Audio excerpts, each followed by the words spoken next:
Yes, legends, we're back for another episode. This is 26 Podcast. I'm your host, Rogan McGeorge.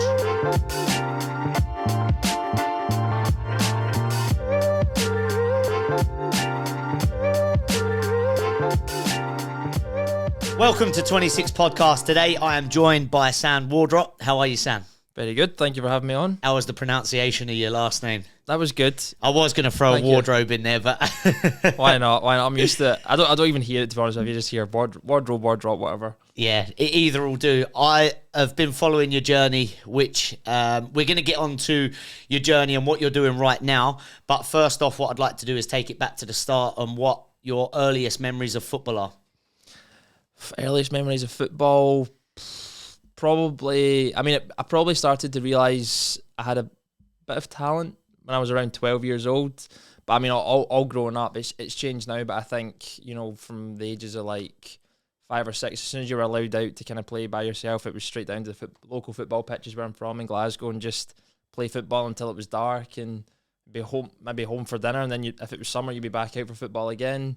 But it was just always football. It was just school breaks, like most kids in the UK. At break time, lunchtime, after school, it's just all football. That's my earliest memories. And then it started to get more serious when I was probably 12, 13, when I realised you could get scouted for professional teams and go into professional teams.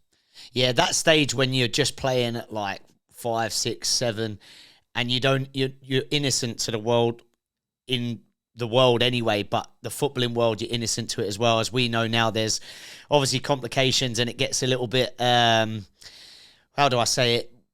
When you're getting older, you're constantly thinking, am I achieving enough? You're trying to get here, and it's a little bit of a rat race. In them early days, it's nice, isn't it? Did you play for your local club in Glasgow? What club did you play? So it was a local team. I'm from a place called Bearsden, just outside of Glasgow. It was a team called Darton United. So I played for them probably up until I was like 10 or 11. And then it was 10 or 11 where I think it's younger now. I know kids go into academies when they're like probably as young as 5, 6, 7 into these pro academies. But I was 11 and some of my mates started to get picked up by teams like Falkirk and Aberdeen. And I was looking at them and I was going, I'm just as good as them, maybe even better. I was like, hopefully, I get picked up. So I actually moved from a team called Western United to another team who were still like a kind of grassroots team called Antonine. And that's where apparently more scouts went to games and stuff. And I think it's funny because I know now, like, I get young players message me and stuff on Instagram, and it's like still all they dream about is like, how do I get scouted? How do I do this? How do I do that? And there's no one particular way. You just have to play as much football as you can, work as hard as you can in the game, and you never know when someone's watching. So I remember I was like 11 or 12 and I moved to this other team where scouts came to watch, apparently. I think because they'd been a good team kind of historically. They'd always produced good players and stuff. So I started to hear that Falkirk were looking, Aberdeen were looking, St Mirren were looking, and the manager of the team was like, Sam, just wait. He's like, hold off. He's like, I think you'll get a better opportunity. And eventually Celtic came and scouted me, and I went on trial and then ended up, I went into Celtic when I was 12 and left when I was 20. So a long part of my life was at Celtic. When you were playing for your local club, were you always like the standout player? I would say so. That's why I got picked up from Celtic. I just remember when I was playing for this club, I was playing as a right winger. I'm now right back, centre back. So I think maybe the lower the level you go, the easier it is to play kind of anywhere and still do a good job. And because I'm quite fast and powerful, I'm not maybe I'm not the most technical. Good technical level, but I started out in the wing. I was just up and down really fast. I think I was quite developed from a young age, just athletically, and I kind of became probably an adult's body, maybe younger than most, which gives you an advantage as well. So I started in the wing at boys club, ended up signing at Celtic as a centre back actually. So went from right wing to centre back within about a year. Yeah, what's your opinion on players that get picked up nowadays so early? Do you believe in players going at 6, 7 into these academies?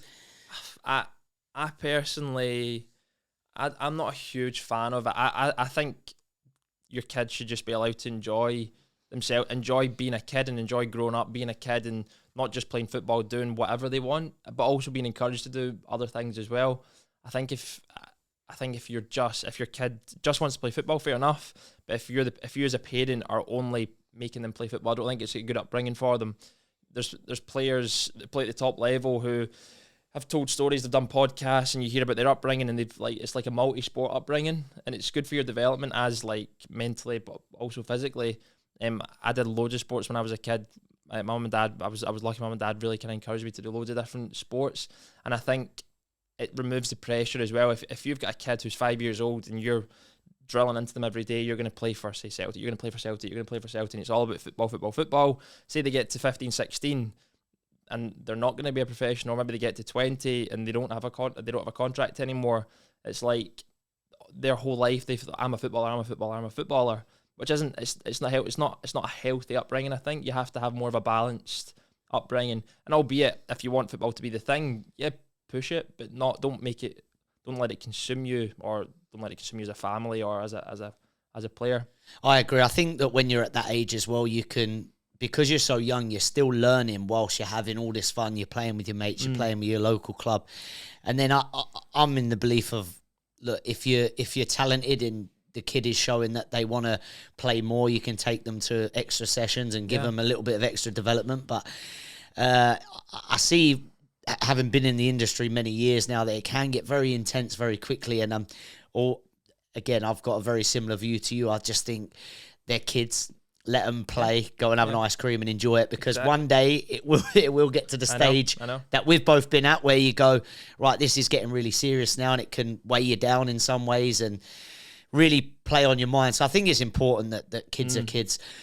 But also I would say, like, even wee things, like I've had conversations with parents and they're like, oh, it's he's been invited to a birthday party on Saturday, or he's been invited to this family thing on Saturday, but we can't because there's training and there's a game. And I'm like, sometimes it's actually okay to, he's not like he's not a contracted player, he's an 11-year-old.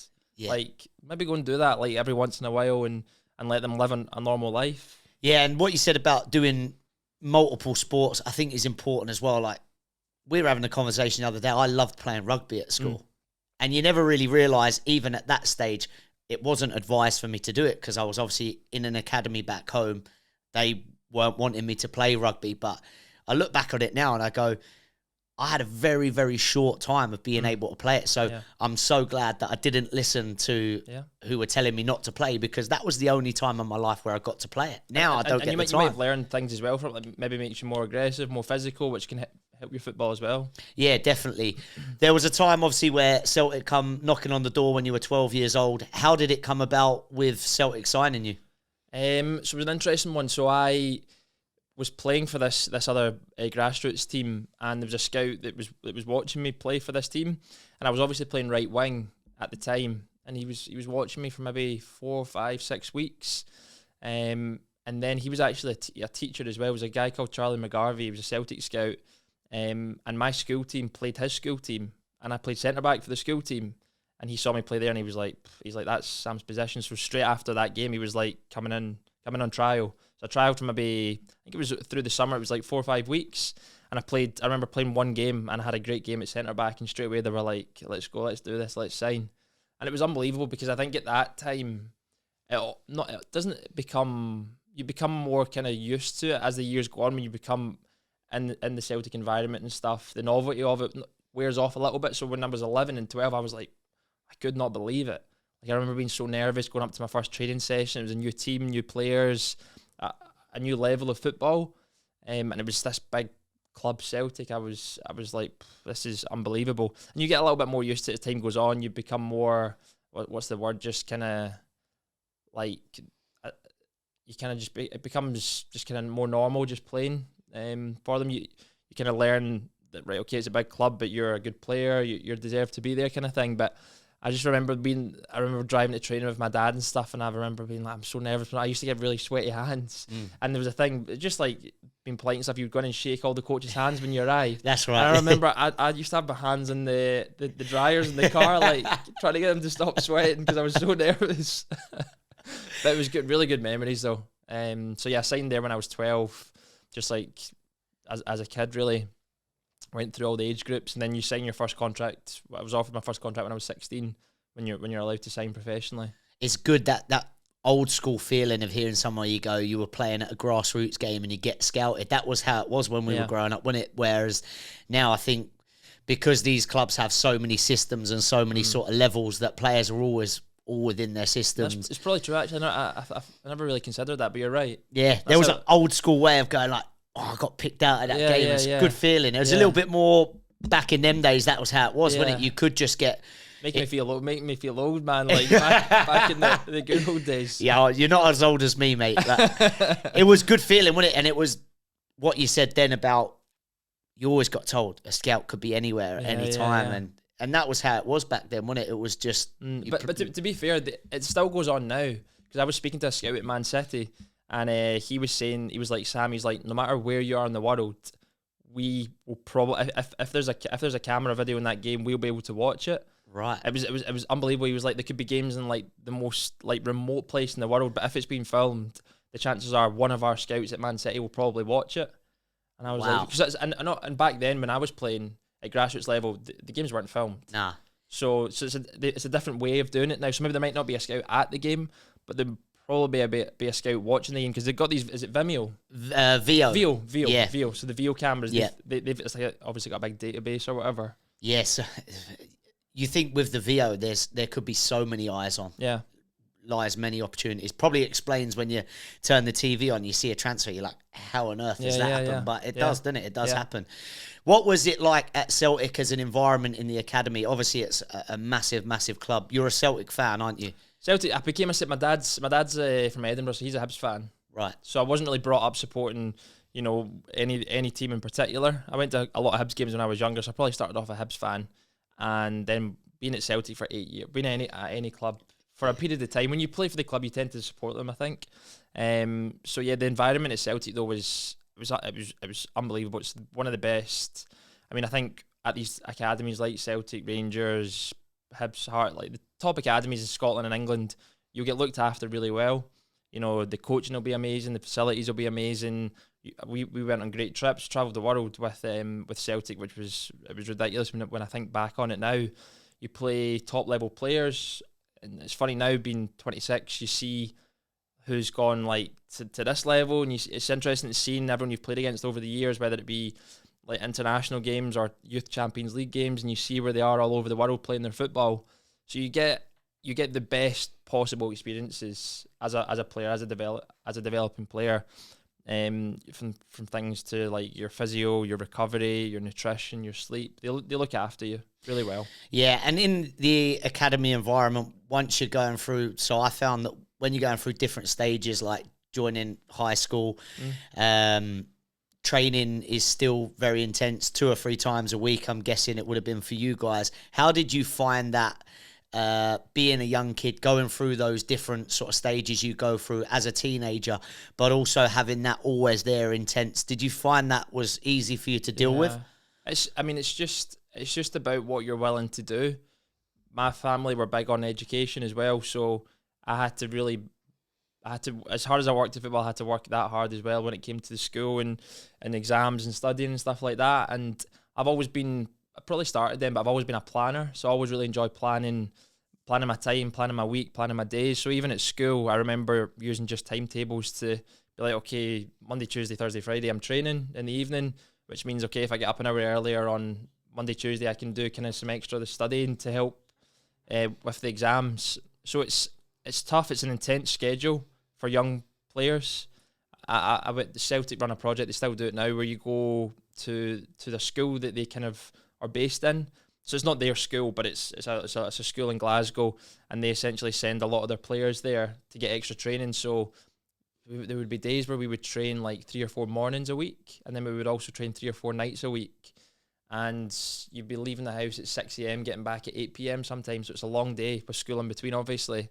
But you would get fed. There would be tutors there in the evening before you trained up at Lennoxtown, the training ground, to help you with homework and stuff. So it's a busy schedule, but if you're willing to do the work and also just be switched on and aware that, okay, because Mum and Dad always encouraged it, I was lucky.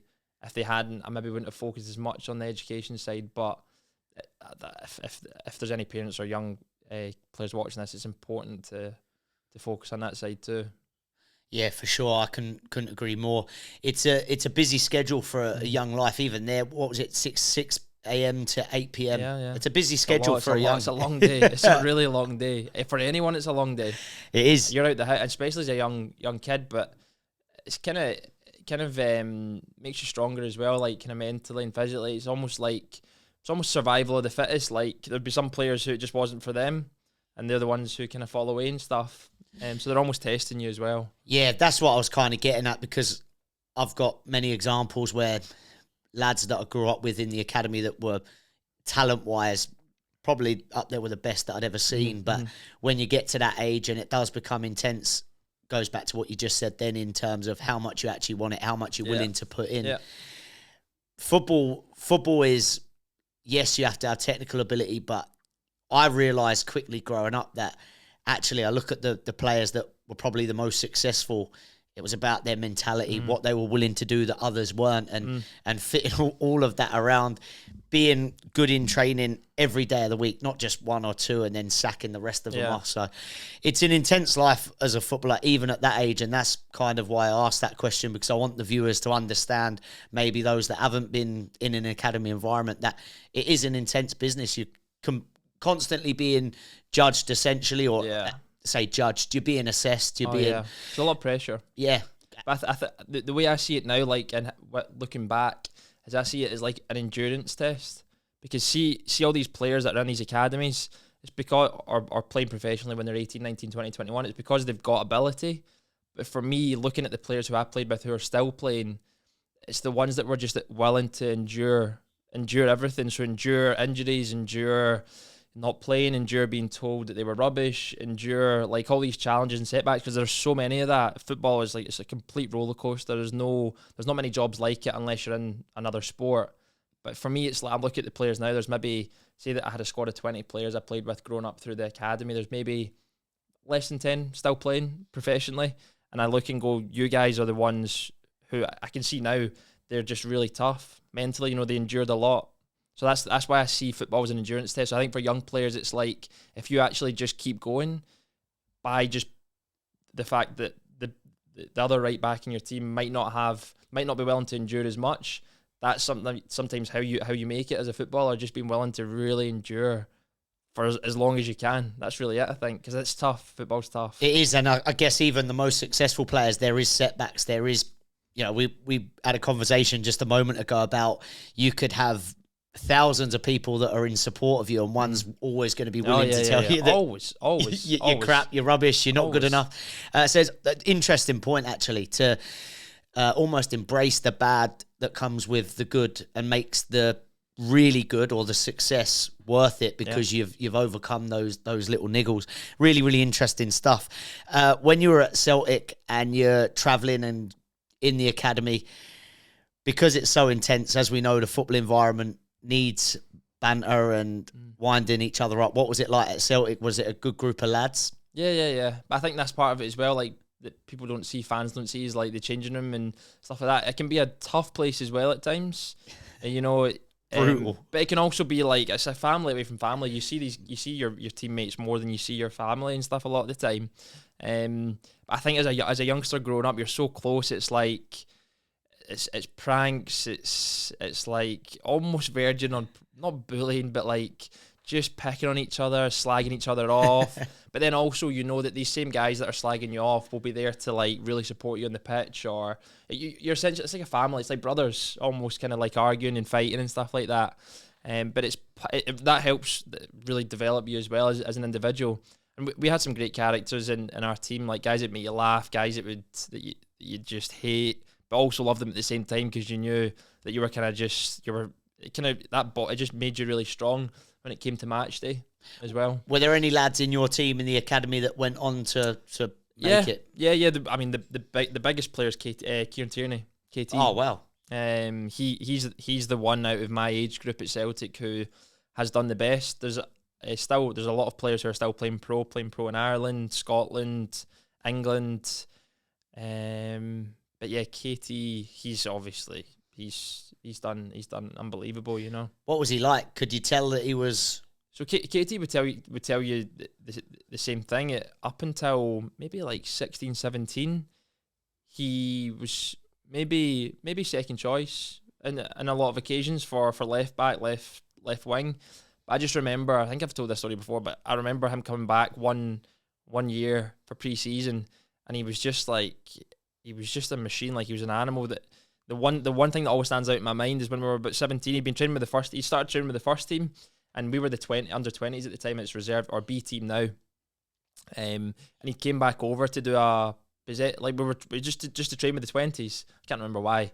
And we were doing a possession drill. So it was like it was three small goals on one side, 3 small goals on the other side, and it was like, I don't know, say like 6v6 or 8v8, and you're trying to score in the small goals. And we did like 3 rounds, typical 3 rounds of 3 minutes or 3 rounds of 4 minutes.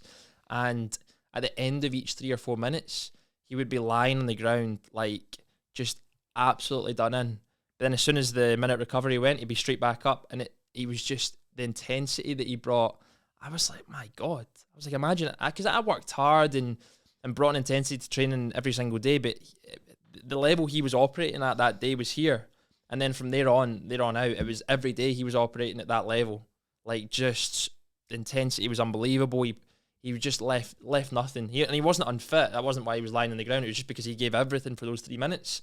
Took his minute break, which meant, okay, he's going to lie on the ground because he's that done in. Then he got back up and did the same thing again. That was I looked at him and I was like, he's got a different mindset now. He's like, he's a machine. And then he just kicked on, you know. Another good example as well, being second choice, going away, putting the work in. What you put in is what you get out. Yep. And he's obviously gone on to big things in the game. There becomes a time at Celtic where you move on to Championship side Dumbarton. Dundee United first. Dundee United. No, to be fair, actually, you're right, because I was at Celtic, but I went on loan. You went on loan to Dumbarton. For that was my last season at Celtic. Yeah. Yeah, because you made 22 appearances on loan for Dumbarton. Yeah. What was Dumbarton like, and how important was that for you to have that spell to get into senior football? Yeah, that was actually one of my most enjoyable moments playing football. I was 18, 19. It was the first time I'd played first team football, like men's football. So I'd gone from Celtic Academy. I remember that this was the season Brendan Rodgers was in, and it was my last season at Celtic, so I had 1 year left of my contract.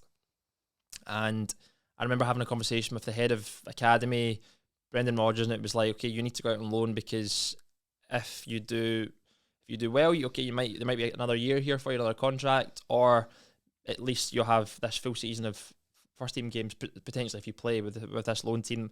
And also at that point, it's like, okay, let's put him out and see if he can actually do it and handle it, because there's a lot of boys that get to 18, 19 who have never played first team football, maybe great players for Celtic under 20s or an academy or whatever, and then they go out on loan and they just can't do it. They just can't do it. They just for whatever reason, still good players, not bad players, but they just can't do it in men's football because it's a different ball game. So I remember going there and I was terrified again. And now I don't get as nervous anymore, and I laugh thinking about how nervous I was as like an 18, 19, 20-year-old. You're just so unsure of yourself. And also you're not sure if you're going to be good enough. So I went to this team. I had a really good team at Dumbarton. So they were second division. They were championship at the time. So it was Premiership, then Championship. And I played... I went in there, trained, feeling really good, played every single game. I ended up getting an injury to my ankle, which is why I only played 22 games, but I performed really well in the Championship, and that ultimately gave me the confidence to know, right, okay, I can be a footballer, and I'm sure I can be a footballer. And it was at the end of that season where I left Celtic, didn't get offered a new contract, but because I'd played a good season at Dumbarton, I had opportunities. But I remember playing my first game. Obviously, it's Celtic, right? It's all about playing football and passing. And I played right back, but I was almost a right winger at times because we would dominate games. And I remember I went into this first game. It was against Greenock Morton at Dumbarton at the Rock, they call it. Lovely summer's day. A little bit of a wind though, and I'm playing right back, and I drop to get the ball off the keeper. I didn't realise you don't do that. You don't do that in Championship, Bill. You don't do that at the Barton, right? So I dropped to get the ball off the keeper, and I turn and I look up, and everyone's miles away from me because they're expecting, as always, just kick, right? So I look, no one on. I was like, right, okay, I'll give it back to the keeper. So I pass it back to the keeper, and as soon as I pass it back to him, his legs have started wobbling before I've even passed it. I'm like, this is the first minute of the game. Like, what have I done? What have I done? And I can hear the manager going, Sam, what the fuck are you doing? What the fuck are you doing? ball goes back to him, and he kicks it, and he just slices it right up into the sky. It doesn't even leave the 18-yard box, and it's spinning in the air, and I'm like, oh my God. And then everyone's running into, like, ball ends up going out of play, and manager's like, Sam, don't you ever do that again. I was like, okay, welcome to championship football. but you learn fast. It's a different game. And I guess that's why loan spells are so important, because the difference between what would you have been playing, what was it classed as Celtic reserves games? So it was Celtic under-20s. So you played under-20s football. So you played against all the teams in the Premiership, obviously at under-20 level. But at that time, you could have, I think you could almost have as many first-team players as you wanted. So it's pretty much like a Resi's. It was pretty much reserved. Yeah. So quite often you'd have 5 or 6 players in the 20s team would be first-team players, whether it be in your team or another team. And you're going from bopping it, completely. You're dominating games. I'm playing right wing, like really defend. The only times I ever defended was when you played these Champions League games, and you were then the defensive team, you know. But I'm probably I'm probably a stronger defender than I am attacking fullback. So that's why at Dumbarton I was fine, because we were kind of bottom of the table, so we were a lot of defensive work. We will jump back to the Celtic in a little while, because there's a couple of questions that I want to ask, having heard you speak just then. But when you go to Dumbarton and you've come from that environment of the under-20s at Celtic, where it's very much sort of academy football, they're passing the ball and bopping it around. You go to Dumbarton, the environment. Talk to me about how different it is, even like with the fans giving you stick, and how much of that is important to make it as a footballer. Yeah. Basically transitioning from academy to proper football, essentially. Yeah. So I think the two biggest changes are, one, there's fans who actually care, and you get a bit of abuse, but then also, two, you step into a men's changing room. So you don't have boys there, you've got men, and you've got men that are playing because they want their win bonus, because they want to take their family on a nice summer holiday, or they want to take their family out for dinner. So it becomes more serious. There's a seriousness to it, like a real seriousness. And that's it was probably 19 where I grasped that okay, there's a lot on the line here. You know, there's something at stake, and it makes you grow up fast, and that's a real make or break point as well, I think, for young footballers. It's important to understand that as a footballer, that you're out there to win football matches ultimately, instead of, there's a big part of academy football where you go through it, isn't there? And you're focusing on developing, just being better. And then all of a sudden you're in this environment where if you make a mistake, you got an old school sort of experienced player who, like you say, wants to take his family on holiday and win bonuses and stuff. The reality of that is important when you're becoming a footballer, as well as goes back to that point of just being a technical player, doesn't it, Sam? Yeah, absolutely. And I think I remember when I went to that Dumbarton side, there was good guys in the team, good experienced pros who'd played at good levels, played at high levels, and I learned a lot from these guys. That's one thing I would always advise or say to young players is, like, see the older guys in your team.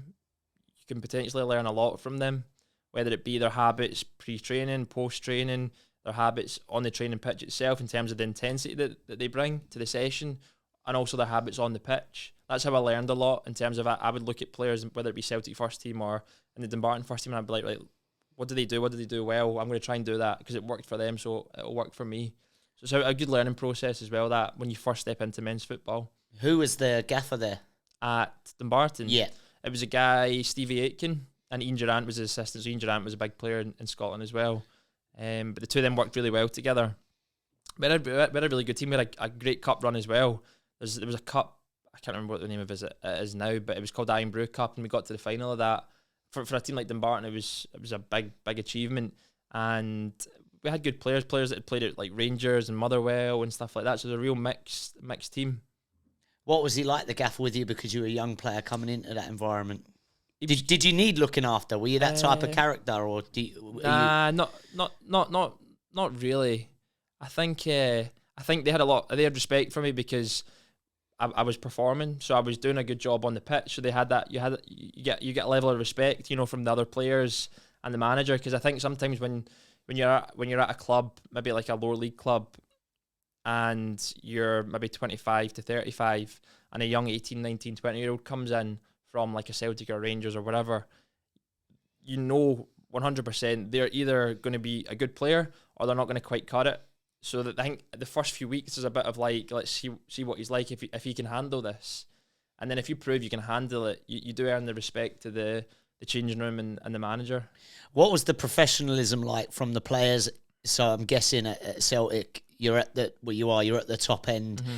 Professionalism would have been high. Was Dumbarton, did you notice I say it like a drinking culture or more that old school vibe of the players where it not the standards lesson, I don't want to say that, but in terms of going out and having a drink, was it a little bit more like that or was it fairly similar? I know what you're saying. It's different. I think it's mixed. I think no matter what level you play at, you'll get good pros and bad pros. Like even in the Celtic first team at that time, you're gonna have a couple of guys that aren't doing what they should be doing or what they could be doing. It's the same at any team you go into at any level. There's going to be guys doing what they should be doing. There'll be guys doing what they shouldn't be doing. It's just the way they choose to kind of live their life. The biggest difference is just that you're not pampered as much. There's no one cleaning your boots. There's no one cleaning your training kit. There's no one just doing little bits for you that you get done at Celtic. So that's also a learning process because boys come out of Celtic Academy having their kit washed, being fed, being transported everywhere, and then they turn up to like a League 1 game, League 2 game, Championship game, and they have to do it all themselves, which it sounds a bit precious, but again, a lot of the boys just won't be used to it. They won't be able to handle it. It sounds daft, it's wee things, but like you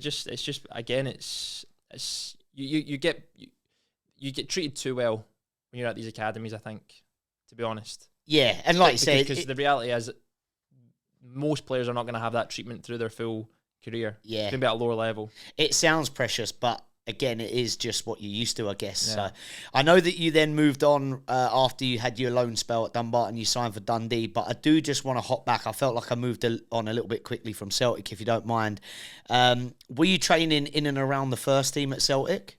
No, I wasn't really a kind of main part of the squad. That's one of the reasons, albeit for my age group, and in my last season, there was myself, Aidan Nisbet, who plays for Falkirk now in Scotland. There was KT, he was a first team player. So it was me, Aidan Nisbet, Jamie McCart and Joe Thompson. I think out of the squad that we had, we were the only 4 players who were still left essentially at that time. And we were a mix of, I think there was maybe 2 or 3 of them who were training with the first team more. And then myself and another boy, we were kind of, sometimes you would train with them, sometimes you wouldn't. I managed to play a pre-season friendly. I think this was my last season. I played a pre-season friendly with them against Leon. But you would train with them sometimes. I wasn't an integral part of the squad, which is why I went out on loan. And to be fair, Brendan Rodgers was good with me. He didn't have to. I wasn't one of his first team players, but we had conversations and stuff, and he was just very honest. He was like, listen, you're not going to be part of my plans. He's like, I think you can still make a really good career for yourself and progress. But right now you should go out on loan, and that's what I did at Dumbarton. Yeah, I suppose you get to a stage where it's important that you go and experience first team football and play. I mean, see at the time the Celtic team was phenomenal. Like they had a really strong team, so it was hard to break into. They had some top players at the time. Yeah, even if you're doing well. Even if you were doing well, like it would be a struggle to break in. That was one of the strongest Celtic teams there's been for a while. I had like Virgil van Dijk playing and stuff, Odsonne Edouard, Moussa Dembele, and all these guys are top players. When you were in and around it, I know you weren't in and around it all the time. Who stood out to you? Did you look at players and go, "Oh my God, he is outrageous"? To be fair, Patrick Roberts was there at the time. He was fantastic. He was like a Messi in his own right. Just really strong left foot. But the two that always really impressed me were like KT. Even though he was the same age as me, like just what he brought. Like I was just amazed by his intensity and his energy and stuff that he brought every day. Same with Scott Brown as well. The two of them were. I think KT was almost not copying Scott Brown, but he took his energy from Scott Brown and kind of put his own twist on it. But those two always really impressed me. Patrick Roberts was unbelievable as well. But there was the full team was quality. But what I enjoyed was just watching again and learning from these guys and then trying to do what they did. Even wee things like I remember Mikael Lustig used to be in the gym like pre and post training and be doing like little exercises and stuff. And then I remember he'd leave and I'd go up and I'd do the exact same thing. And I'd be like, okay, this is like maybe for your hip or your groin, just to make it a little bit stronger. Like maybe it's like an injury prevention thing. And I just really enjoyed learning and being curious and then trying to bring those aspects into my own game. Yeah, it's the best place to learn, isn't it, when you're surrounded by players that are playing at the top level, which is brilliant. You mentioned that you played in a friendly against Leon. What was that like? That was really cool because we travelled with the first team. So they stayed in the Dakota, a nice hotel in Glasgow, the night before the game. You have the team meetings and stuff. Obviously, you get looked after, food, you get fed really well, and then game day, team meeting, bus to Celtic Park. I think it was a pre-season friendly. There's maybe like 20,000 Celtic fans, but you know you're putting the kit on, you're walking out onto the pitch against a top opposition with the first team players as well. And again, you're like 18, 19. It just doesn't feel real, you know. It's the grass is like the best grass you've ever seen. Got a nice kind of number of fans there as well. It was summer, so it was a beautiful day, and it's just like an amazing one of my amazing memories from being there. What's it like going from playing in an academy game where a couple of hundred, if that, to a 20,000 people there? Do you really notice the difference if there's loads and loads of people there? To be honest with you, that was a friendly game, so the atmosphere was a pretty friendly atmosphere. Yeah, but there was games where I played for Celtic youth team where there was like 10. It was like Celtic v Rangers, like a cup final, like a youth cup final. Oh, really? Yeah, and there'd be like 10,000 fans there, and they'd have like pyro and drums, and that was mental. That was crazy, and you would feel the energy from that, and you'd be like, they're like, these guys are here to support some 17-year-olds. It's crazy. Yeah. But that's just what Celtic is. Like the fans are unbelievable. That atmosphere you get at Celtic Park is pretty special. But probably, to be honest with you, the kind of big lower levels as well, you get right up and close to the fans, so you hear everything when you're playing at the lower levels as well, like in the Championship. I had some good kind of turnouts there as well. Like I remember we played St Mirren in the Championship. They've got a nice kind of stadium. Fans are close to the pitch. It's nice playing with fans. Just gives you a bit more energy, and you just kind of feel the kind of passion from the fans, and it energises you on the pitch as well. Get any stick? Oh yeah, all the time. Funny, right? Because see, just before I stopped playing football, I was at a team called Airdrie, and I was playing right back, so I'm obviously right up and down along the touchline, and I just started like posting on social media, and it was like I was running up the line, I think the ball went out for a throw, and they were like, you should do something along the lines like, but fuck off, Mr. TikTok, or like just, and I was like, serious, I was like, is this starting now? So I remember I hadn't played many. I played maybe a couple of games, and that was the abuse I got for like a couple of months because I'd started on social media. You just start getting that, and it's just like fans will just give you it for anything and everything. Did you have a chuckle? Yeah, you have to laugh. It's pretty funny, man. That is now. Like I said earlier, I've had a bit of stick on TikTok, and quite a lot of the people on our channel are from Scotland because we had Lee Griffiths, a Celtic player on. Celtic player, Birdie, who was a Celtic fan and scored against Rangers in a cup final. Oh wow, man! So to tease them a little bit more and get a little bit more stick off the Rangers fans, I've come and got another Celtic. I'm waiting for a Rangers guy to pop up just so I can even it out a little bit. There must be one living in. There's got to be someone around, isn't there? And then maybe I could, but then I feel that I would get stick off the Celtic ones that are supporting the page. So I'm in a little bit of. No matter who you get on, though, no matter what team it is, you're going to get stick from someone, right? Yeah, that's football fans. It is, and it's part of the game. And I've had plenty of stick in my time playing at non-league level and even doing this page, and I enjoy it all. So it's all good fun, isn't it? It is. You've got to take the good with the bad and the bad with the good. We're going to move on to your spell at Dundee United in 2018. So you'd had your loan spell at Dumbarton. Did you head back to Celtic then and then have discussions before you went to Dundee United? Yeah. So when I went back to, it was coming towards the end of the season, and maybe like March, April, and I knew I wasn't going to get offered a new deal, but then obviously you get brought in and you get spoken to saying, listen, we're not going to offer you a new contract, and it's sad because you've been there for like 9 years, 10 years, but I was kind of ready for it. I knew I wasn't getting one, and I was satisfied that I'd done a good enough job in the games that I'd played on loan that season that I was going to be offered something from someone that would actually be reasonable. So came towards the end of that season, I had an agent looking after me at the time. and he just started kind of reaching out as they do and contacting teams, and it was Dundee United that signed me. So I signed a 2-year deal there in the summer. Yeah, and it was funny because I remember I think it was the day I was told. It was the day I was officially told that I wasn't going to get a new contract. I already knew. But I remember getting in my car, just walking out the training ground. It wasn't the last time I was leaving the training ground, but I remember getting in my car and I was like, I wonder what will happen. And I think on the way home that day, I got a call to say, listen, Dundee United are interested. And I was like, that sounds good. So they were top of the championship. They were trying to get promotion. The season I was on loan at Dumbarton, they were trying to get promotion into the Premiership. So you must have had a solid time at Dumbarton, like perform well individually. Yeah, performed really well.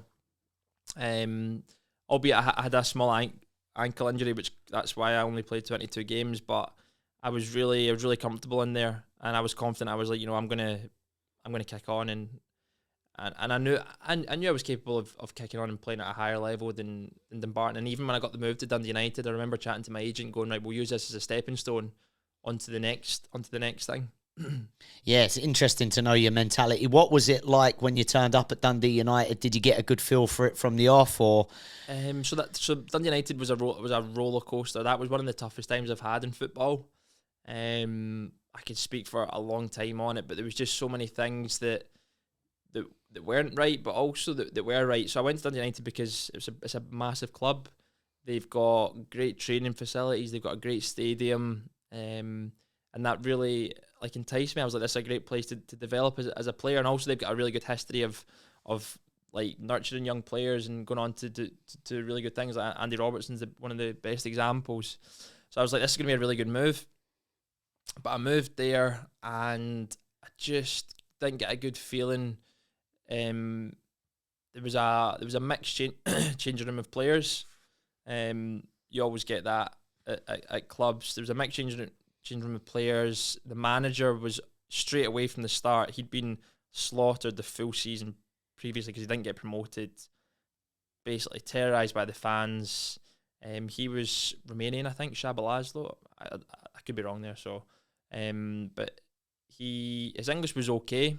One of his staff members didn't really speak great English, so there was a number of things that just weren't quite right. I was staying in student accommodation for 4 months, which was a bit weird. It was just like a kind of ghost town.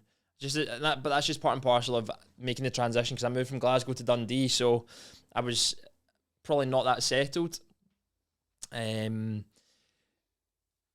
it was the changing room was really mixed. There was maybe it was probably things just weren't quite right. And as my 2 years went on, the club got better. They actually brought in a sporting director and a general manager, and things started to be ran properly. I just felt as though the club wasn't in a good place when I joined, whether it be through the players that were there, the manager, the staff that were there, the match day staff, but also behind the scenes.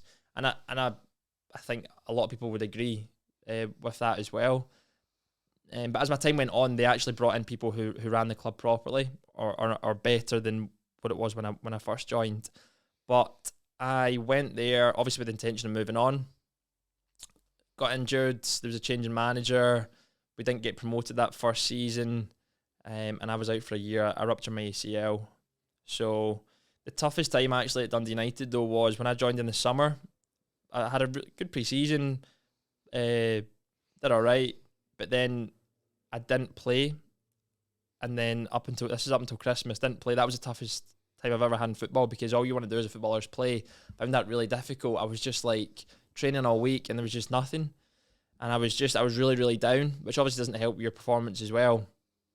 New manager came in, I thought, brilliant, I'm going to get an opportunity. Didn't get anything, didn't get a sniff. Ruptured my ACL in the January. I was out for 12 months.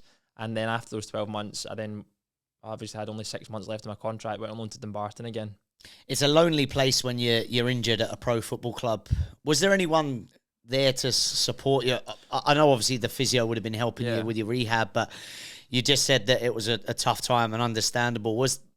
Does anyone check in on you, or was it just... To be fair, there was a handful of players at the club who I got on really well with, got really close with, still friends with them now. One of them had done his ACL, boy Freddie Frand, he'd done it. He was at Thistle. He'd done his ACL at Partick Thistle, I think, before. He was great. He was he'd get annoyed if I said this, but he felt like my dad at the time. He'd probably claim older brother. But he was just a really nice guy.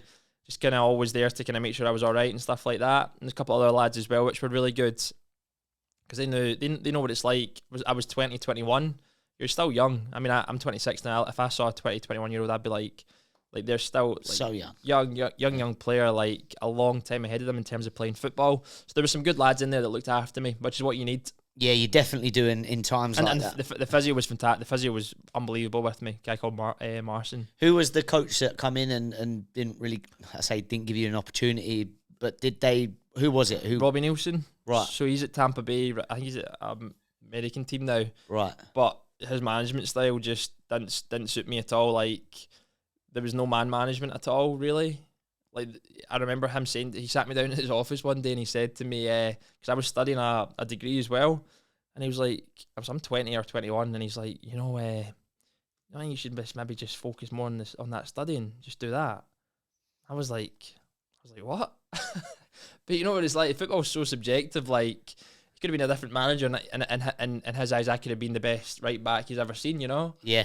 Yeah. So but at 2021, like, hearing that, you're just like, after ACL, and you're trying to come back and make a living and a career for yourself, it's not what you want to hear as a young person.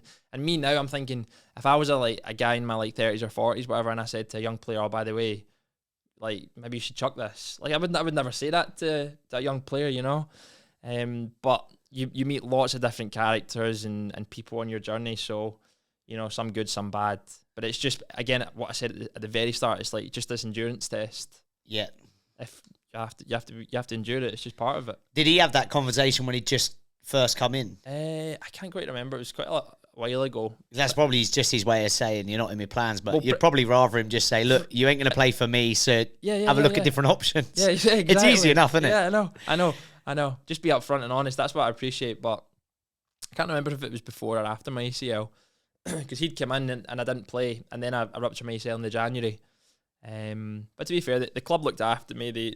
They sorted out my knee and stuff like that, so got the full rehab, and my knee's completely fine now. ACL's a tough one, but actually at that time I remember feeling really shit before I did my ACL, because I just felt a bit lost. There was no I didn't know what was happening, where I was going. Did my ACL and I almost felt like I had a focus again. I was like, right, I'm gonna get my knee back as strong as I can, and I'm gonna prove guys like who have doubted me kind of wrong, and build myself back up again. I love that. I really love that about you. I don't know you personally, but even just kind of following your journey that you're on now, that we're going to get to, I can tell that you're a very focused, driven person, which is brilliant.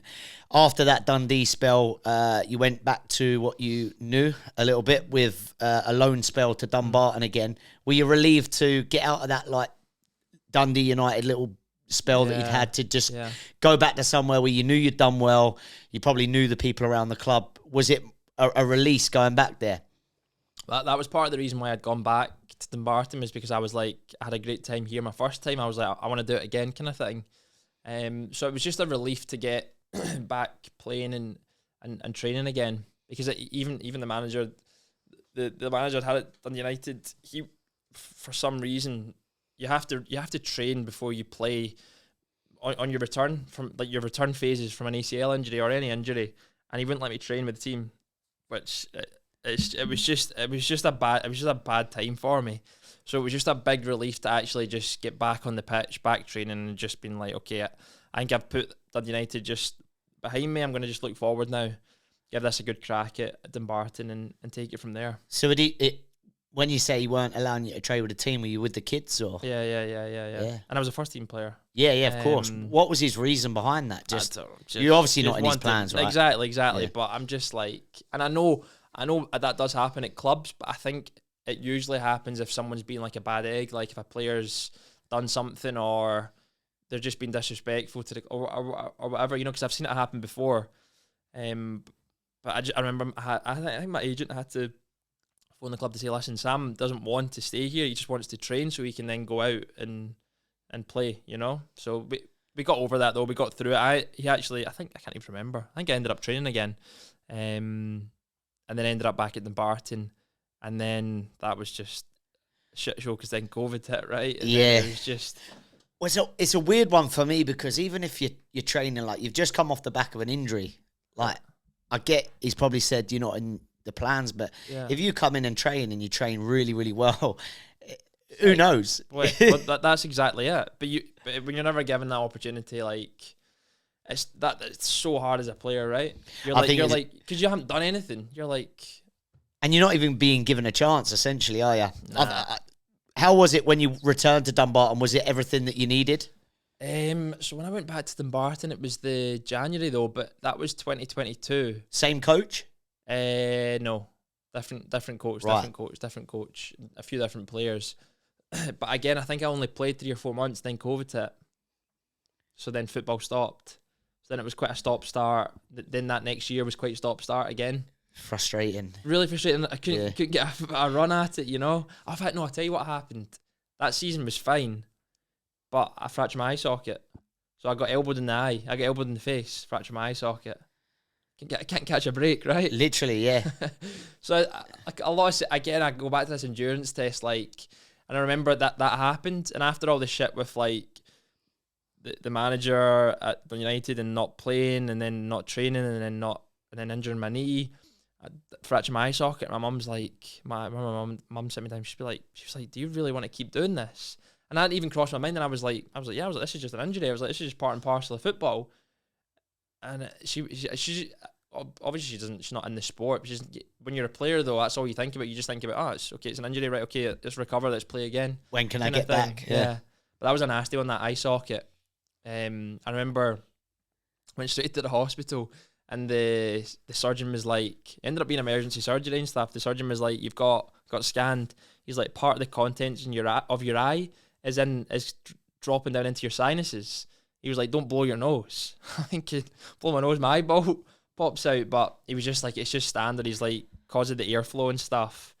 So I ended up getting a titanium plate put in just under my. He's like, this is a classic like street fight kind of injury or a boxer injury. Basically, when you get punched in the eye, the weakest part kind of takes the pressure and it usually pops. So this is the sort of lower orbital fracture.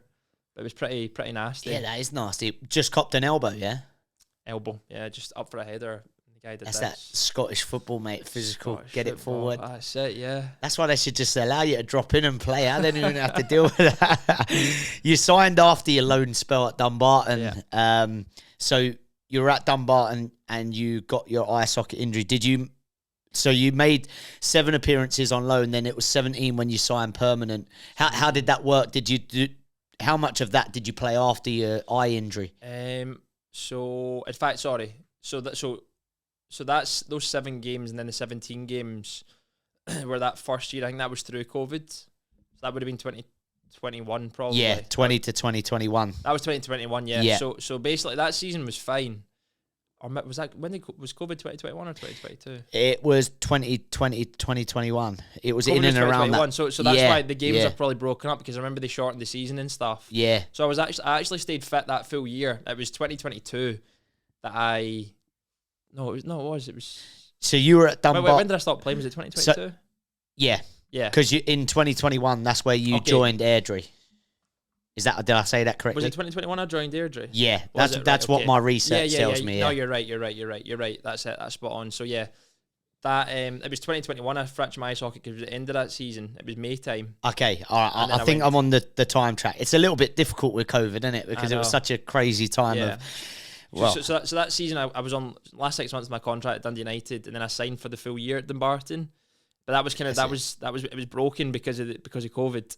So it was like a short and condensed game schedule. Then it came to the end of that season, fractured the eye socket, and then I recovered from that and went and signed for Airdrie. Because I thought to myself, I need a fresh start somewhere else, you know? So let's go to Airdrie. But it was probably the start of that year where I'd started to kind of fall out of love with football a little bit. I had a lot of time myself because of COVID, because of the eye, because of the knee. And I'd started to do other things like maybe think about business ideas. Okay, what else can I do outside of football? Also at that time, because I'd moved from full-time football to part-time football, I was studying in the background, studying a law degree at Open Uni. I'm still doing it just now. It's taking me ages because I keep stopping and starting it. But I did a personal training course because I thought to myself, right, if I drop down from full-time to part-time, how can I earn money easily? And it's like, okay, do this qualification. I can then start to coach people. Got a lot to share with them, like from upbringing in football. So yeah, signed for Airdrie in the summer, and that lasted 3 or 4 months. Yeah, this is where your story becomes really, really interesting, and you've got a big following on Instagram, TikTok now. As one of the supporters said, go back on TikTok or whatever it was when you were playing. Back to TikTok. I was like, but maybe I will. I took his advice.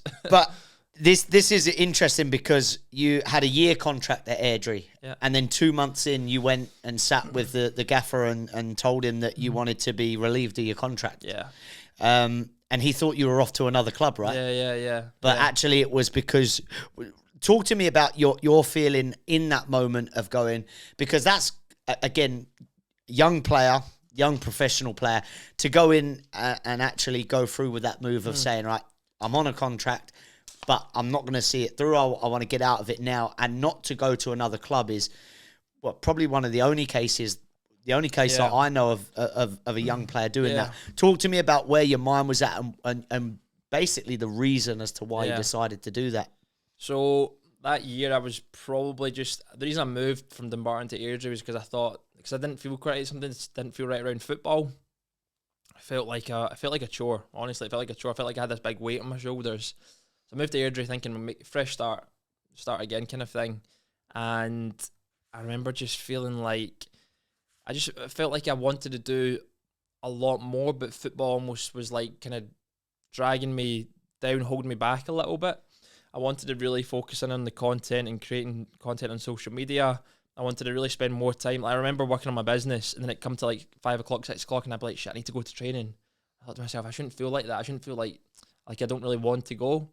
So that was the feelings I was starting to have. It was starting to just kind of weigh me down. And I was just feeling really negative towards football, like towards playing football. I still love the sport, and I loved training and stuff like that, but I just felt like it was just getting in the way a little bit, and that doesn't feel right. So I'd been thinking about it for a while, and I just woke up one day and I was like, you know what, I'm just gonna go in and speak to the man. I remember because my last game was a Saturday. We were playing Partick Thistle, and I was on the bench, and I came on the last 10 minutes right wing, back to my old days. And I remember that day though, sitting in the. It wasn't to do. I think when I went in the Sunday morning, the manager thought I was going to say I wasn't happy because I was on the bench, but I remember sitting there just going, this is my last game. I remember pulling my socks on, going, this is it. I'm gonna stop tomorrow. And you're so nervous, right? Because it's all you've ever done. And also I'm earning money from it. Not a lot of money. I think I was earning you earn like £1,000 a month. So it's not a massive amount of money, but it's still £1,000 a month that was going to disappear, and I was going to have to make that up somehow. So I went in Sunday morning to the manager and I said, can I have a word? And he was like, yeah, sure. He's like, brings his assistant in. And he thinks, fuck, Sam's going to complain about not playing yesterday. And I said, so I said, this isn't the kind of conversation you probably think I was going to come in and speak to you about, but I was like, I've been thinking about this for a while, and I'd like to end my contract. And he just looked at me like, what? And then he was like, hold on a minute. He's like, is everything okay? Straight away, he was really good. Fair play. Ian Murray. He was like, is everything okay? He's like, do you want to just have like 2 weeks off and then come back in? And I was like, nah. And I was like, listen, I want to just terminate the contract. I was like, I'm just not enjoying my football tonight. I'm just not enjoying it. I was like, I'm not going to play football for a while. And he was like, listen, Sam, he's like, is there another team you're going to go to? And I was like, nah, honestly, I was like, I'm not going to play football for a while. Little did I know it was going to be 2 years. I still haven't played a professional game in 2 years. But he was really good. He was like, listen, do you need any help? Do you need any support or anything like that? I think because I was probably struggling a bit mentally, like just felt really low at the time. So he was basically asking me if I needed any support from that point of view. But I was like, listen, I'm fine. I was like, I appreciate that you're asking me all this. And he went about it the right way. And he was like, listen, if you need anything, if you want to take 6 months off, come back in. Like just let us know. He's like, if you want to terminate the contract and you want to come back in a few months or 6 months or 12 months and train with us, just let us know. Fair play. Whatever you need. So he was really, really good. But honestly, I remember just leaving that day and I felt kind of like free. I was like, I can do whatever I want, because I felt like it was really restricting me and restraining me, the football at the time. So that's what happened, yeah, and I left. When you get something that you've done all your life that is wearing you down, to make that move, even with you explaining it there, I'm like, that's a bold, brave move, and good on you. Your passion was then making or creating, I should say, content. Mm-hmm. Talk to me about that then. What content did you want to go and make, and how did it come about that you started to create it? So I'd started, it was my sister actually, she was like, Sam, you should start posting TikToks. And I was like, what? I don't even think I had TikTok really, right? So credit to my sister for doing that. She's actually really good. She helps me a lot of stuff now. She's like, she's younger than me, so she kind of keeps me. She sent me a voice note the other day. She was like, Sam, I think you should change your content to this or do this. I'm like, okay, keep bringing that advice. And to be fair, she's ended up, she gets a pair sometimes. She gets paid for doing bits of work with me, so it's worked out well from that point of view. But started just making content around like what I was doing on match day, what I was doing on training day, and it was going down really well, giving people that kind of raw behind the scenes, what it looks like to live and train like a pro, what I was eating, what I was doing day to day, what else I was doing outside of football. So like if I was coaching or if I was training people or if I was studying kind of thing. So it was almost like lifestyle mixed in with the football side. And I really enjoyed just being creative and kind of setting up different camera angles and that sort of thing. So it started there. And then I was just like personal training people as well. And then I was like, hold on a minute. I was like, my audience that I'm growing here are all football people. I remember I was out for a walk with my cousin who's not a football person. He's like an engineer, right?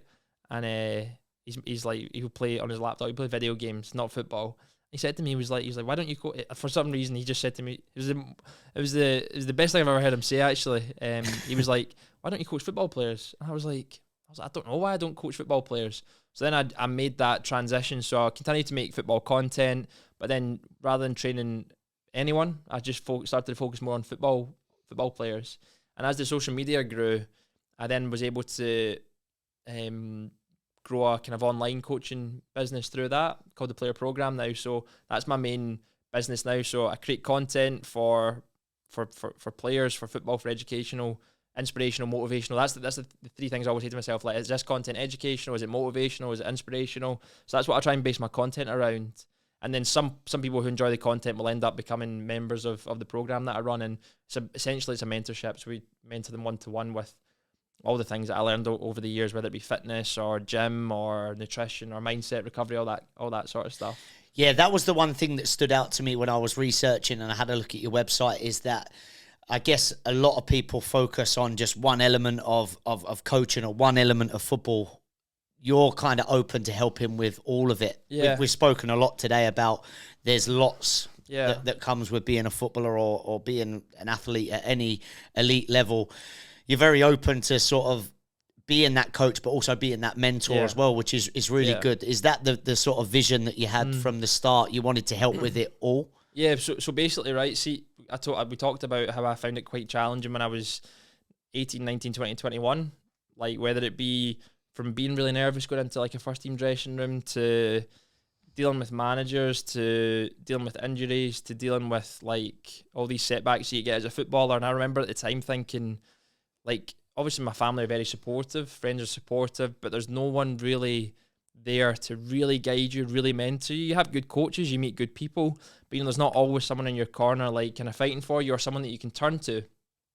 So it's probably about the program and the coaching out of a little bit of pain from me. I'm like, right, I don't ever want to see any like 17, 18, 19, 20, 21, whatever age they are, guy or girl, like I want them to be able to have someone to really help them and fight them and fight for them and not fight them. I'm not going to fight any of the players that I work with and mentor them, So that's why I do what I do now, just because I want to be that mentor to young players, because I know it's a tough time for a lot of guys, particularly guys, because I've been there, but also girls as well, I'm sure. No, I love that. I love the idea of that, and I think it's something that definitely is needed, and probably more so now than ever. Because we have social media. We've got this thing of if you're a young footballer, you're looking at fast cars and people being successful, and if you're not quite hitting the heights that you expect, it can be a lonely place, and you can kind of get caught up in your own thoughts. I shared with you earlier that I kind of had very similar. I wish at 21, the ages that you just referenced to there, I wish I'd maybe had someone that had been there and done it a little bit like yourself, but not massively older than me, that just went, hang on, this hasn't worked out. Or you're seeing it from your perspective. How about you have a look at this? And kind of leads us on to the next bit, where I said to you earlier in the car that I wish that I knew about more opportunities that there are in the world. And we reference, you kind of grow up somewhere and you live in that bubble, and you're probably a little bit blind to opportunities elsewhere, which is what you're doing now. You're kind of traveling around. You've made it your mission in 365 days to become a professional footballer again.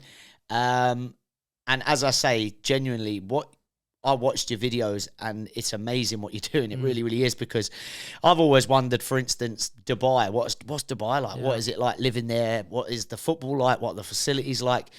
At the minute, you're on this journey where you are heading to different places, looking at the facilities, looking at what is available for footballers. Talk to me about the plan of your journey and how it's going. Yeah, so it's going really well. So basically, the 365 days is just to create a bit more excitement around the story. But the real intention behind it is because when I was playing in Scotland, that's all you know. You know, you move about. If you play in Scotland, unless you're a top player, you're going to move around and stay in Scotland. I'm like, okay, where else can I play? Like, where else could I live in terms of, is it somewhere else in Europe? Is it Australia? Is it Dubai? Is it America? I'm like, there's so much out there, but I have no idea about any of it. I remember, this is before I announced it on socials and stuff, I started reaching out to people. I was finding it really difficult to like connect with them. They would reply, but it was the kind of thing where I know all players message people in Dubai, people in Australia all the time. Like, can you get me a team? And they'll only go there if they have a team and an offer, which is fair enough, because it's a long way to go. And I thought to myself, right, okay, how can I go out there, see what the football was like, see what the people are like, see what the standards like, see what the lifestyle is like, how do people live there? Because I want to see, because right now I'm probably in a position where I want to live somewhere else, and football is a really great way to do that. And also, I'm not getting any younger, so I'm 26. I've been out the game for 2 years. I thought to myself, these are meant to be your prime years, right? 25, 26, 27, 28, 29 of playing football. So I thought, I'm going to try and make the most of these, because if I wait another year, it's 3 years out of football, I'm 27, and it's 4 years out of football, I'm 28. You know, it will just pass me by. I thought this is a good time to get back into it. And I also, so one of the things I didn't mention was, see, when I quit, I said to myself, I'm not going to return to play football until I want to do it. So I was playing football because I needed to do it. I needed to earn the money. I said to myself, this is putting me under. I'm not relaxed here, because I'm like, you're almost from a place of desperation. You know, you're desperate to get another contract, a couple of extra pounds here, a couple of extra pounds there. So I said to myself, I'm not going to go back until I just want it. It's just a want in my life. You know, I don't need it for I've been able to set up the business from working hard. I've been able to do some other bits as well, just from working hard. And I'm now in a position where I just wanted to do it.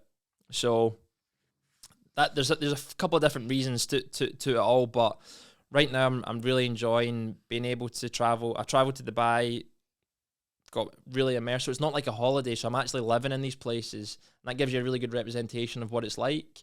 So Dubai was good. Started in Perth in Australia, now in Melbourne. Then I'm going to go Sydney and then Brisbane. And really, I want to I want to find out what it's like, but I also want to showcase what it's like. And what I found is each place that I go to, I build up really good connections, meet great people like yourself, met great people in Dubai, and it just allows you then, you know, if I do decide to move here, it's like, okay, it becomes a lot easier. I know what it's like. I've been there and I've done it. But then also, I'm building these connections to hopefully maybe be able to help my players. So if there's some players that I work with, I can say, listen, there's a great opportunity here, or I can say to them knowing that they're going to be okay if they move here. It's not like I'm going, okay, go and move to Perth. There's football teams there, and I don't know anything about it. Whereas now I've been to Perth, I'm like, okay, you can do this and this and this. So it's for myself. It's for hopefully players that I work with as I build my network up. And I just wanted to showcase the journey and also showcase the good things, the bad things along the way as well. What I do, how I train for it, just everything about it, really. Yeah, it's good. It's good that you can open the eyes to not just yourself. It's a very great thing to do. But I wish that if I was a younger player, like referenced it again earlier, that if I was 20 years old and I saw somebody was actually going to these places, actually there, I can see it for myself. I can see the good, the bad bits. That, you know, is it more of a lifestyle choice? Is it more of a footballing choice? Do the two go well together? What was Dubai like? Because I've always wondered about Dubai myself. Yeah, Dubai was mad. It was mad. I was saying to you before, it was just crazy busy. Everything's so condensed. It's just like, I mean, so I got there on Sunday and I left on Friday, and every single minute of my day was made up with either training, meeting someone, whether it be someone in the football coaching industry or the football business industry, the content creation space. There's loads of these big content creators there. It was like, to me, it was like a total football hub. There was just so much going on. It was crazy intense. Football itself, I was training with third division teams. The standard was okay. There's lots of regulations and rules around like international players and not strange rules. It's just their rules. But in the first division, you have to be an Emirati if you want. If all your goalkeepers have to be Emirati. So quite often you would have like, and Emirati goalkeepers, not all of them were fantastic. So you'd have high score lines and stuff like that. Maybe some of the teams in the second and third division would be better than the teams in the first division because they could have more international players and stuff. So to me, if I hadn't gone there, my perception of football in Dubai was like loads of cash, unbelievable facilities. Yeah. But the reality is, until you get there and your feet are on the ground, you don't actually realise what it's like, all the nuances and stuff like that. So that's why I'm enjoying, because rather than just packing up shop and going, I'm going to go to Dubai, I'm going to go to Australia, and then you turn up and it's like, shit, this isn't what I thought it was going to be like. You get to see it firsthand, you know. Dubai's a really good spot if you want to grow and like, maybe not if you're a young player looking to improve your football. I think if you are someone my age and you also want to start, you know, if you want to work in the football industry as well and combine playing professional football, because you can pick up some cash and there's lots of job opportunities, like a ton of job opportunities out there. So it's good. Would you say it was a better lifestyle choice over the just football? So that would probably, you're going there to progress football, your life off the pitch. Yeah. You can still play football and earn some cash, but you're not going there to like move up the leagues, I don't think, really. From my perspective, I was only there for a week, but that was my perspective of it. Yeah, no, that makes sense. That makes sense. You said that you train with the team that share a field. Talk to us about that. Oh yeah, so that was funny, and hopefully they won't get annoyed. I wouldn't name the team, but I was training with a team who had this beautiful big grass pitch, but during the day that grass pitch was used for polo. So you obviously train at night, and you can smell the horse shit. Like you're doing passing drills, and the balls, everything's zipping about, and then it will just pop up off like a big horse hoof hole in the grass. There's balls going over boys' heads, and you'd have a laugh about it, but it's just like the perception is probably, okay, there's going to be these pristine grass pitches in Dubai, everything's going to be perfect, but it's not. Nothing's perfect. But I think that's, again, I don't see that as disrespectful. I just think it's nice to know that the reality of what it is. And I remember as well, so we finished the training session on Thursday and it was like 10:30 at night.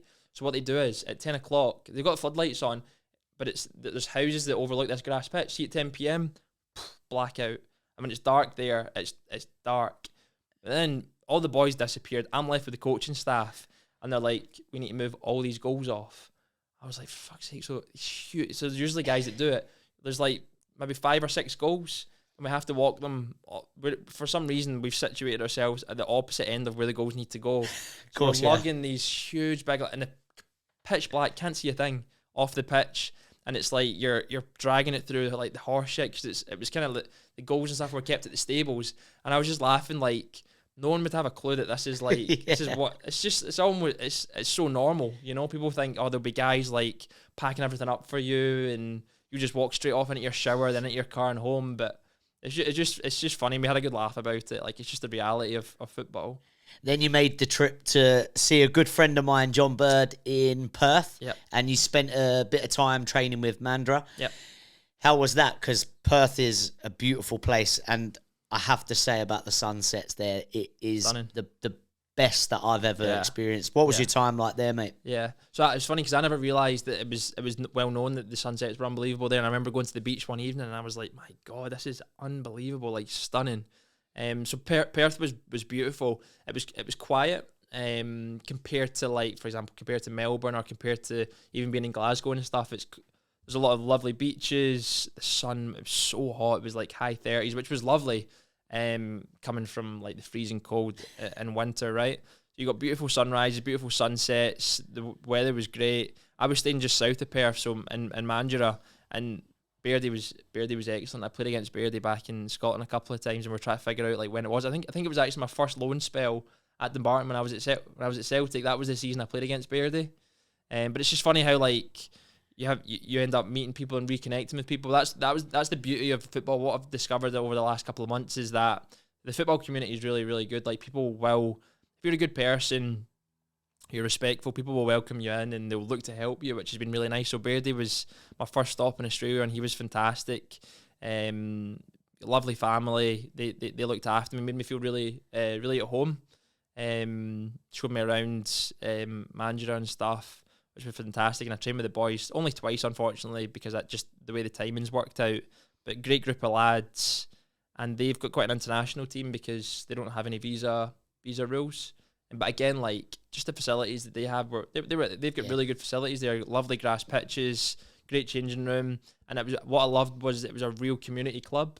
Like, after the training, all the boys would go up and have a drink, have a bite of food, kind of in the bar area. So there'd be some fans there, and everyone's chatting away and stuff. So it was really nice. I love that about Australia, and I think they should do that more back home. They don't have that level at all, because as soon as you finish, you just go. Yeah, that's it. You just finish training and you get off home. But you know what I think that is, though. I think it's part of the lifestyle which comes from, see, when it's like shit weather at home and you're freezing, you can't feel your fingers or toes, or you just want to go home. you just want to go home. Whereas here, it's like it's nice and sunny. It's a bit more relaxed. Everyone's kind of just chatting and stuff. But it is good. Even when we finish up on a Thursday, we go into the club rooms. We have a bite of food with all the team. You have a laugh, and it creates that team camaraderie, that team bonding. And when I first come here, I was like, and then they were saying, no, every team does this. Like, this is the norm out here. You have dinner with your team after training on a whatever night that particular club choose. You sit down and you have dinner together. And I'm like,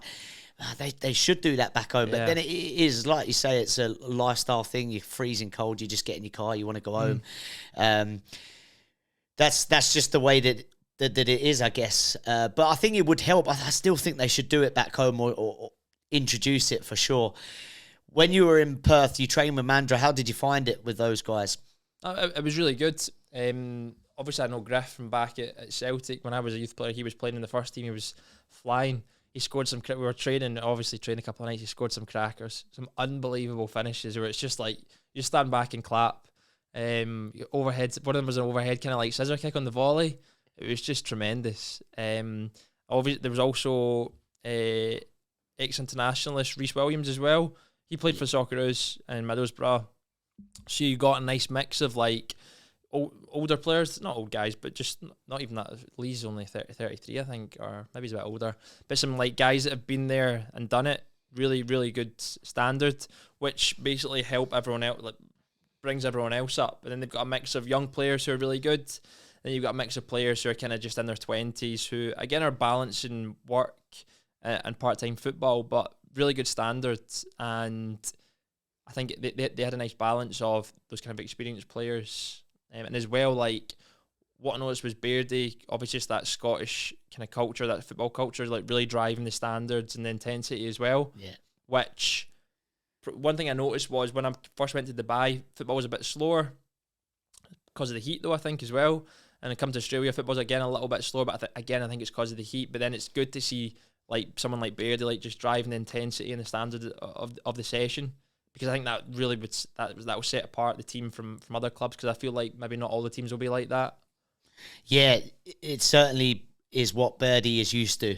And knowing Beardy as a character, he would demand that from the boys. I also seen plenty of videos of Griff scoring goals, and you don't lose it, do you? No. Tremendous, man. I was chatting to a Mandurah fan when I was down there, and he said that he'd never ever seen someone on that pitch deliver balls into the box like corners, free kicks. He said on the money every time, but like,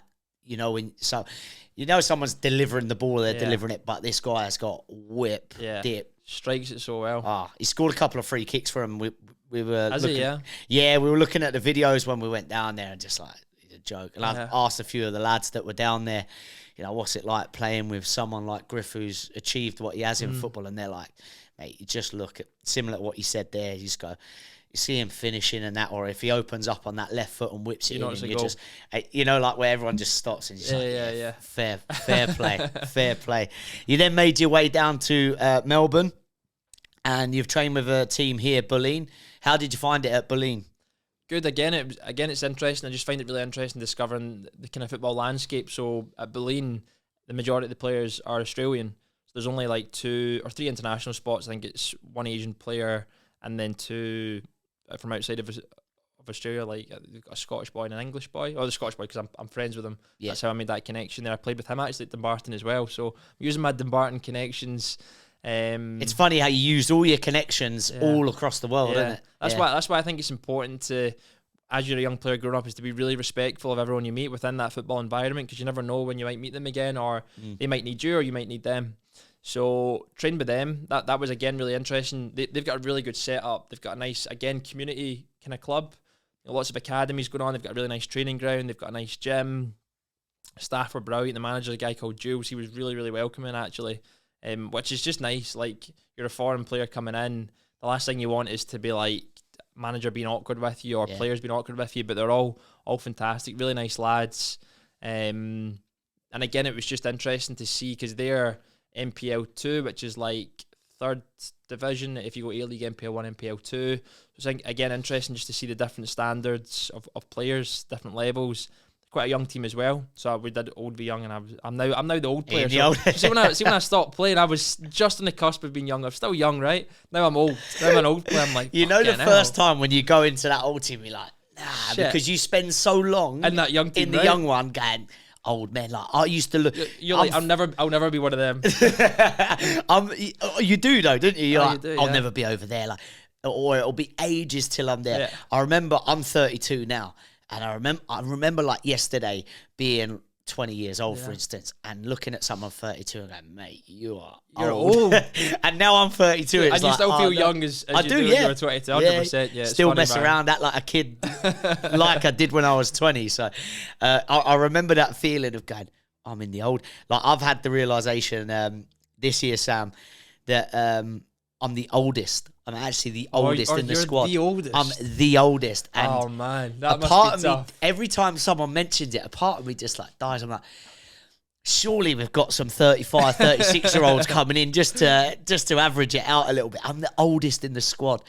I was running around. But to be fair, you're still young though. I'm still young because you do normally get a couple of 35-year-olds. Yeah. I was jogging around. I was going, we've got a squad of like 25 there the other day training. I'm like, I'm the oldest. It's mad, isn't it? Oh my God, I'm like, what? See, sometimes I'll be chatting to some of the boys in these teams and they're like, oh yeah, I'm 16. I'm like, you're what? You're 16? I'm like, there's no way you're 16. There's no way. I think, fuck, I'm 10 years older than this guy. Yeah. It's crazy, isn't it? Yeah, the realisation sets in and you're like, where's time gone? What's happened? I know. Yeah. No, thanks a lot for today, mate. Wish you the very best. Was going to invite you down to Langy for a session tomorrow night, but I know that you're going to be heading down to the MPL game, South Melbourne. I can't even think off the top of my head who they're playing, but that'll be a good game. They always open the MPL season on a Thursday night, so that'll be good atmosphere down there and a good opportunity for you to see a game in Melbourne. Yeah, looking forward to it. I've heard good things. Yeah, no, it's been quality, mate, and good luck with the rest of your journey. I'm certainly going to be following it. I really appreciate you making the effort to come and see me today, mate. No, thank you very much for having me on. It's been great chatting. Top man. Cheers, mate. Cheers. As always, thanks for watching my videos, guys. If you're at this point listening to this and you haven't subscribed, you haven't liked anything, you haven't hit the notification bell, well, you're not really supporting the channel. I'm not sure I can do this much longer. So make sure you go, hit the subscribe button, hit the notification bell, and like all my videos.